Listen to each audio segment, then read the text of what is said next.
mercredi. C'était la journée mondiale du deuil périnatal et j'avais prévu de vous faire un super sujet. J'avais eu la chance d'interviewer Violette Sequin et on avait parlé ensemble de ce livre qu'elle a coédité avec Nathalie André, qui s'appelle Bercer le silence. Malheureusement, l'enregistrement que j'ai fait avec elle était vraiment très très mauvais. Du coup, il n'y a pas eu d'épisode ce mercredi. Mais je me suis dit, je peux pas rester comme ça. Je vais quand même faire un épisode de questionner la sage-femme. Donc on n'est pas mercredi, on est même samedi, il est 3h30 du matin. Je suis en plein accompagnement d'une naissance d'un premier bébé. Donc on est au début. Je prends le temps de vous faire un petit épisode, à mon avis qui sera quand même assez court. D'abord pour vous parler d'une question qui m'a été posée, mais en plus en lien avec une situation qu'on a vécue il y a quelques jours avec une naissance, qui a eu lieu ici à la maison de naissance, avec une femme qu'on accompagnait, et puis elle s'est mise à pousser, et je savais en fait que c'était elle qui poussait, puis que c'était pas encore le moment, et puis qu'il y avait encore du col. Alors ça pose toujours plein de questions aux soignants, et beaucoup de peur. Je me souviens d'une naissance où la maman avait dû accoucher à l'hôpital parce qu'il y avait une suspicion d'un problème de santé chez son bébé. Et quand on est arrivé à l'hôpital, la première chose que m'a dit la sage-femme, c'est qu'il fallait que j'examine ma patiente. Puis je lui dis, non, je veux pas l'examiner, elle est en train de pousser. Et son premier réflexe a été de me dire, oui, mais s'il y a un rebord de col, alors on va parler de ça aujourd'hui. Justement de cette envie, ce besoin, ce réflexe de pousser qui peut être physiologique, qui peut être de l'envie de la femme, etc. Et de qu'est-ce qu'on fait dans ce genre de situation et quels sont réellement les risques. Chaque mercredi, avec l'épisode Questionner la sage-femme, je répondrai à une question d'une auditrice ou d'un auditeur. N'hésitez pas à venir me poser vos questions en message privé ou par mail, que ce soit sur la grossesse, l'accouchement, le postpartum, la parentalité, sur les naissances en dehors des hôpitaux ou encore sur nos pratiques de sage-femme autonome. Il y a des moments comme ça, je dirais que ça fait vraiment partie de ces intuitions, de ces moments de ce qu'on observe. Et surtout, je dirais que dans la sage-femme qui observe réellement ce qui se passe chez la femme, comment se donne son périnée, comment est-ce que je vois si le bébé approche ou pas, les pertes, etc. Ça nous permet quand même d'avoir beaucoup d'indices sur où est-ce qu'on en est ce donc vient vraiment, est-ce qu'il y a encore du col, etc. Et la plupart du temps, en fait, même sans examiner une femme, on est capable de faire ça. Et donc j'aime bien quand même rappeler que cette idée de cette envie de pousser, alors que c'est pas encore le moment, visiblement, on n'est pas encore totalement dilaté. En fait, on s'en rend compte que quand on examine. Enfin, en fait, on peut le dire réellement que si on examine. Et pourtant, je l'observe, je le vois, même sans mettre mes doigts. On en parlait encore avec mes collègues avec qui j'étais pour cette naissance, puis on disait, je crois que là, il y a encore du col. Oui, moi aussi, je crois qu'il y a encore du col.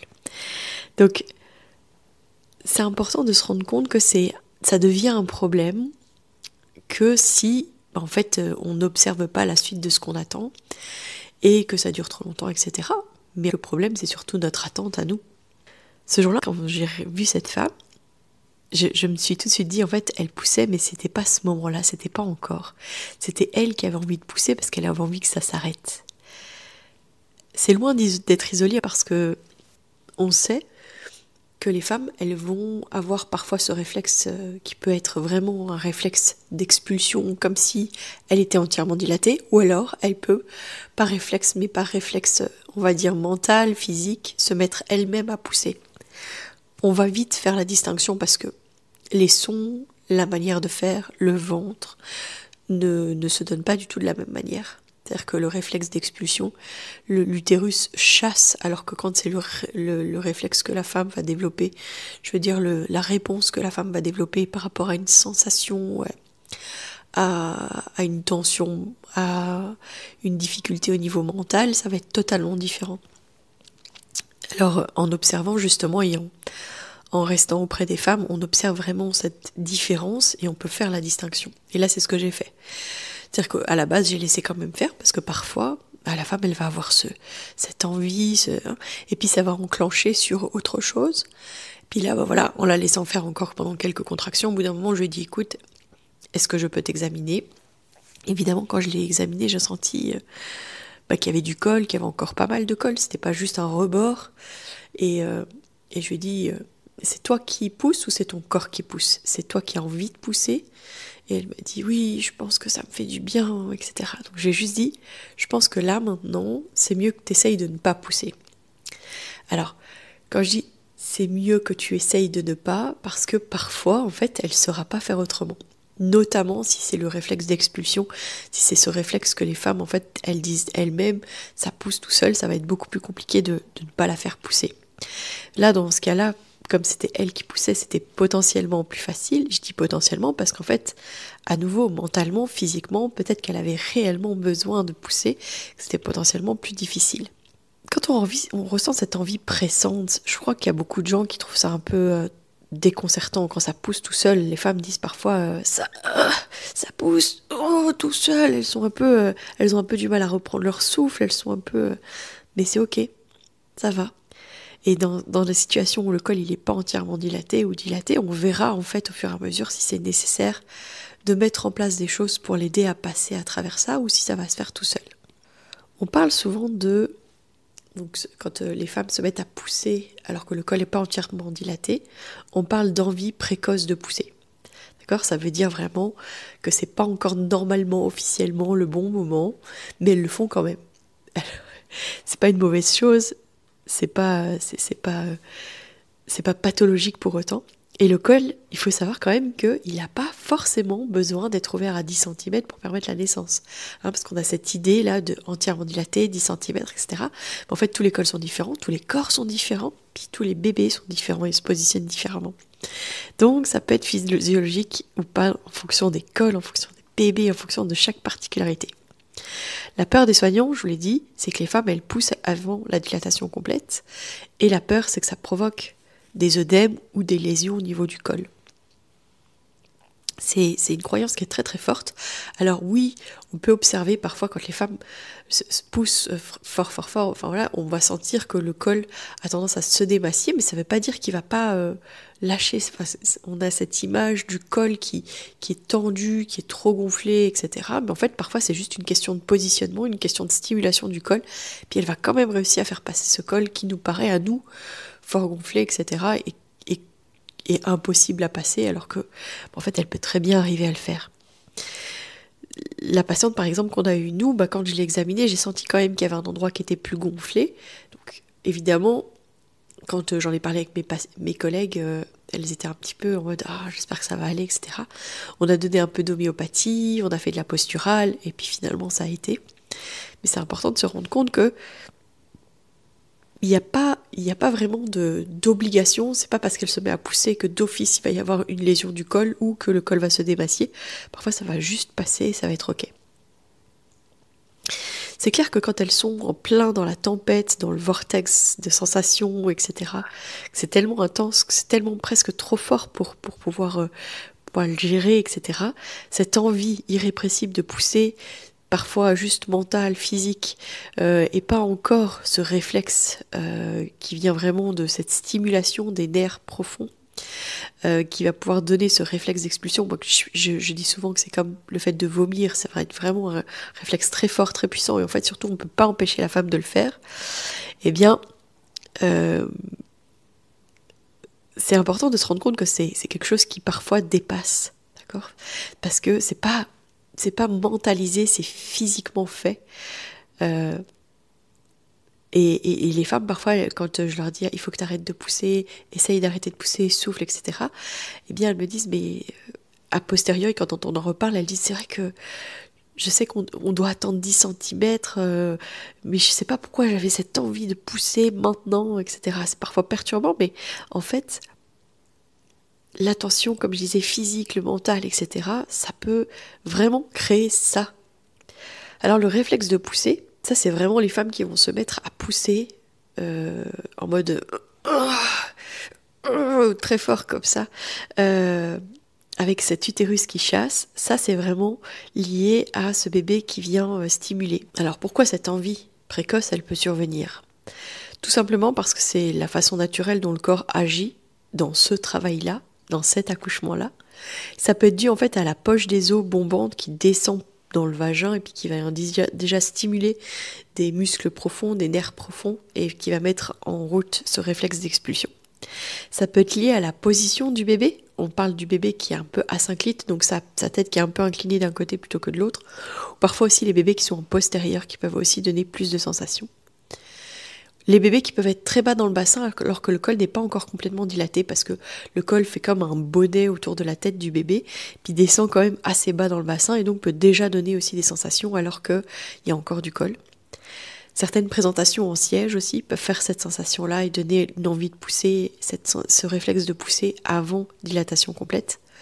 Et puis il y a cette variabilité individuelle parce qu'il y a certains bébés qui peuvent naître avec un col qui n'est pas totalement ouvert, en tout cas pas totalement à 10 cm comme ce qu'on imagine et comme ce qu'on dit habituellement.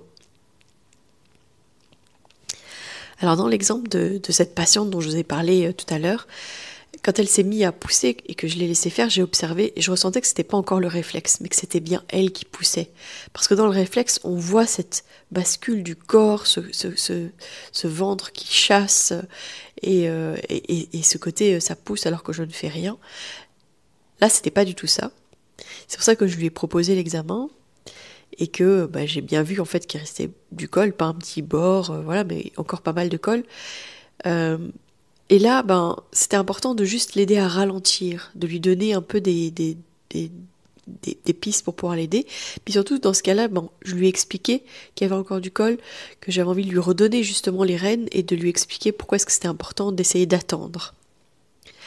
Et alors, on lui a donné aussi des solutions où on l'a aidé, c'est-à-dire qu'on lui a donné de l'homéopathie, puis on a fait de la posture, et on a fait aussi du rebozo. Je dis aussi, avec le rebozo, on a fait des bercements, du squash, on dit secouer le pommier. Alors, il y avait une doula qui était avec nous, alors je lui disais, ça c'est secouer le pommier, ça fait dire que quand le fruit est mûr, il tombe.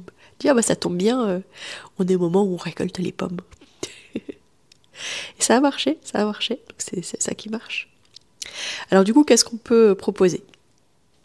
Effectivement, changer de position pour soulager la pression, parce que souvent cette envie pressante de pousser, elle vient parce que la tête appuie fort sur le col ou la poche des os, etc.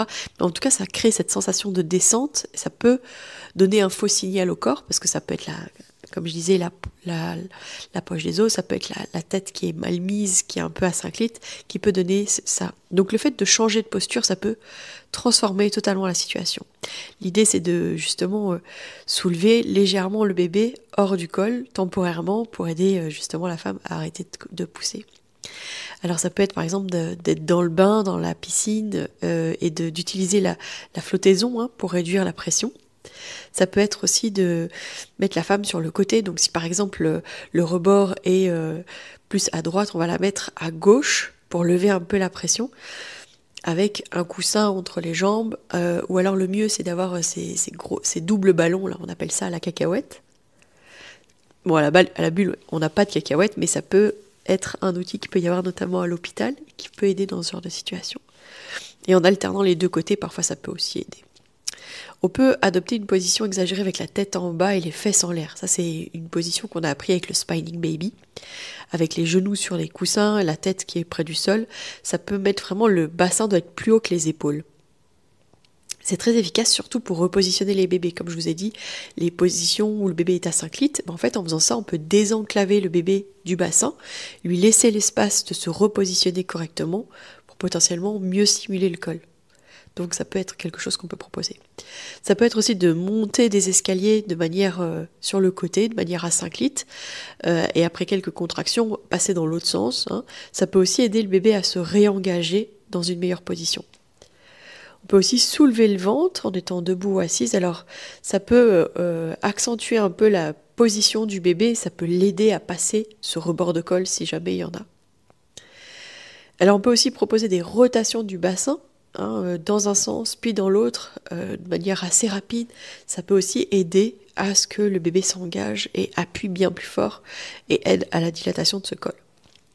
On peut donc faire les bercements avec le rebozo, comme je vous ai dit, et puis des bascules avant, arrière, en position pour aider un peu le bébé à mieux s'engager à nouveau. Donc ça peut être soit j'accentue la position pour aider le bébé à descendre plus bas, et puis finalement, est-ce que ça l'aide vraiment à appuyer de manière plus forte et aider à faire passer ce col, ou alors je cherche des positions pour pouvoir lever la pression et pour pouvoir relâcher et essayer d'avoir une petite pause et puis de laisser faire. Mais c'est vrai que quand le réflexe il est engagé, parfois c'est difficile d'arrêter. On a eu il y a quelques semaines, à l'inverse, c'était une femme où c'était la poche qui avait donné en premier les sensations. Et en fait, après, elle s'est jamais arrêtée de pousser, même si il y avait plus de stimulation parce qu'elle avait rompu sa poche. Mais une fois que ça avait été enclenché, c'était difficile de l'arrêter. Alors, ce qui peut aider également, c'est de respirer, de vocaliser. On va encourager la femme à vocaliser plutôt dans des sons graves, des sons bas, comme des A, des O, plutôt que de faire des... Donc c'est un des premiers outils, le soupir, le souffle, parce que quand l'envie de pousser, elle est là, mais que c'est pas encore le moment, franchement, inviter la maman à ne pas faire se bloquer, pousser, à pas faire... mais plutôt à laisser sortir le son, à soupirer, à faire la bouche comme... on dit, elle fait le son un peu du cheval. Elle fait... ça peut aussi aider. Donc, c'est ce type de respiration, de laisser faire au niveau des lèvres, etc. On revient à cet adage bouche molle, col mou, et laisser faire les tissus qui sont reliés entre la gorge, la bouche, et puis au niveau du col. C'est pas facile de résister à une envie... physiologique de pousser là, mais si elle y arrive, souvent ça lui demande un effort très très très important. Alors une autre chose qui peut aider, c'est la visualisation. C'est penser l'ouverture depuis l'intérieur. Alors ça peut être de justement donner des images mentales. Il y a des femmes qui réagissent très fort à ces images mentales. On avait une patiente, je me souviens, qui était arrivée à la bulle, très vite elle s'était mise à pousser, mais en me disant il y a quelque chose qui va pas, elle est coincée. Ça, il faut écouter les femmes, parce que quand elles disent ça, elles sentent quand même que c'est une tension qui est très très importante, mais elles sentent aussi que c'est pas comme ça devrait être. Et très souvent, c'est parce qu'il y a un rebord de col, tout simplement. C'est pas que le bébé est coincé. Enfin, en fait, si techniquement il est encore bloqué par du col, mais c'est pas l'enfant qui est coincé dans le bassin de sa mère, c'est parce qu'il y a encore un obstacle. Donc elle le ressent très bien.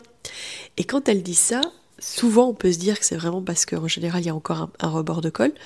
Et là c'était le cas, donc je l'ai examiné, je lui ai dit il faut essayer d'arrêter de pousser, etc. Mais en fait, elle poussait très très fort, elle avait ce réflexe très très fort. Et c'est son homme qui l'a énormément aidé. C'était magnifique parce que il l'emmenait dans des endroits qu'ils avaient l'habitude ou qu'ils aimaient particulièrement, et il lui décrivait vraiment les espaces, les lieux, qu'est-ce qu'il y avait autour d'eux, les gens, etc. Enfin voilà, moi il m'a fait voyager alors que je ne connaissais pas ces lieux-là. Donc j'imagine que ça a beaucoup aidé la maman. Parfois, on n'est peut-être pas obligé d'aller vers quelque chose d'aussi élaboré. Alors c'est vrai que les techniques d'hypnobirth, je trouve pas, je suis désolée, c'est vrai qu'à cette heure-là je trouve pas mes mots, mais donc l'hypnose en tout cas, ça peut être aussi d'avoir un lieu safe vers laquelle la maman peut se retourner. Ça peut être une clairière, ça peut être une maison, une pièce, enfin voilà, c'est des projections mentales qui vont l'emmener dans un endroit de réconfort. Et puis ça peut être aussi parfois d'aider à visualiser juste le col comme une fleur qui doit s'ouvrir, qui s'ouvre à la contraction, etc. Le lotus, la rose, le soleil, le cercle, enfin voilà, tout ce qui peut symboliser l'ouverture. Faut pas oublier en fait que l'utérus c'est un muscle lisse et que ça répond vachement bien aux émotions, aux images, au souffle. Et on sait que la visualisation ça fonctionne super bien et parfois bien mieux que justement les interventions mécaniques qu'on pourrait envisager. Donc c'est clair que l'accompagnement émotionnel, la présence, la sécurité, souvent ça va aider parce que l'envie de pousser qui est trop forte, comme je vous disais, qui peut être un signal de tension émotionnelle, ça peut être vraiment la femme qui a envie que ça finisse, qui en a marre, qui veut que ça se termine, qui veut que le bébé y vienne, alors elle va se mettre à pousser, mais sans le mentaliser en fait vraiment. Ça va juste se faire dû à cette tension émotionnelle. Ou alors elle a peut-être peur de pas y arriver, alors elle pousse comme une folle en mode il va descendre le bébé, il va descendre. On vit un moment de grande intensité et c'est comme une recherche de contrôle aussi, de reprendre le contrôle que de dire en fait maintenant il faut qu'il sorte, je vais pousser et puis c'est tout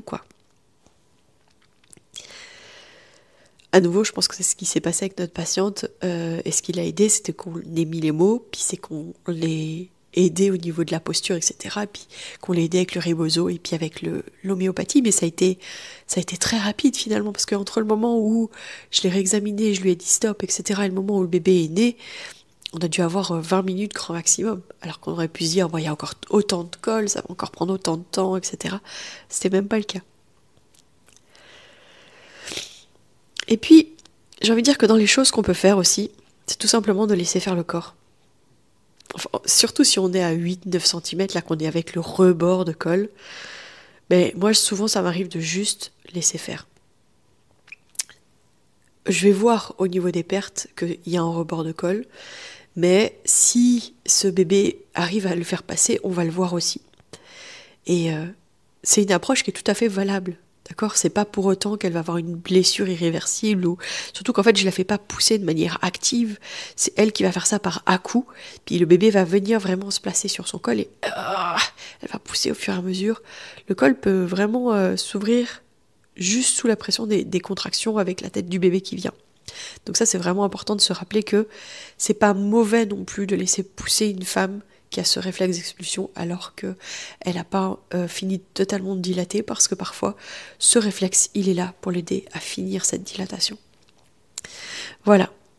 Alors si tu es enceinte et que justement ça te pose question puis que tu avais peur, j'espère que ça t'a apporté quand même quelques éléments de compréhension, surtout te rendre compte que c'est important que tu aies les bonnes personnes autour de toi qui soient capables justement de t'envelopper.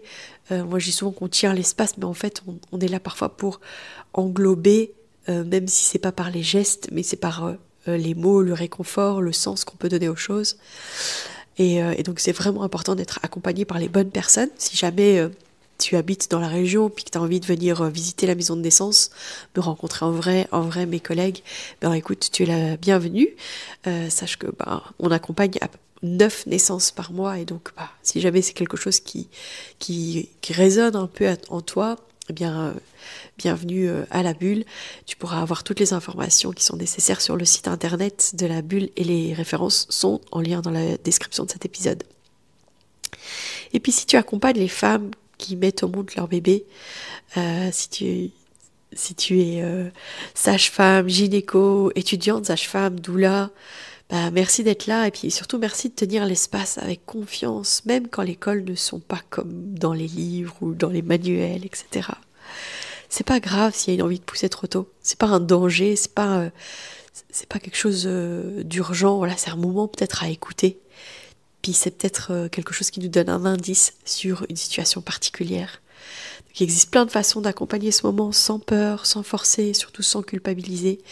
Donc je pense que c'est important de mettre du sens dans tout ça. Le corps, il sait.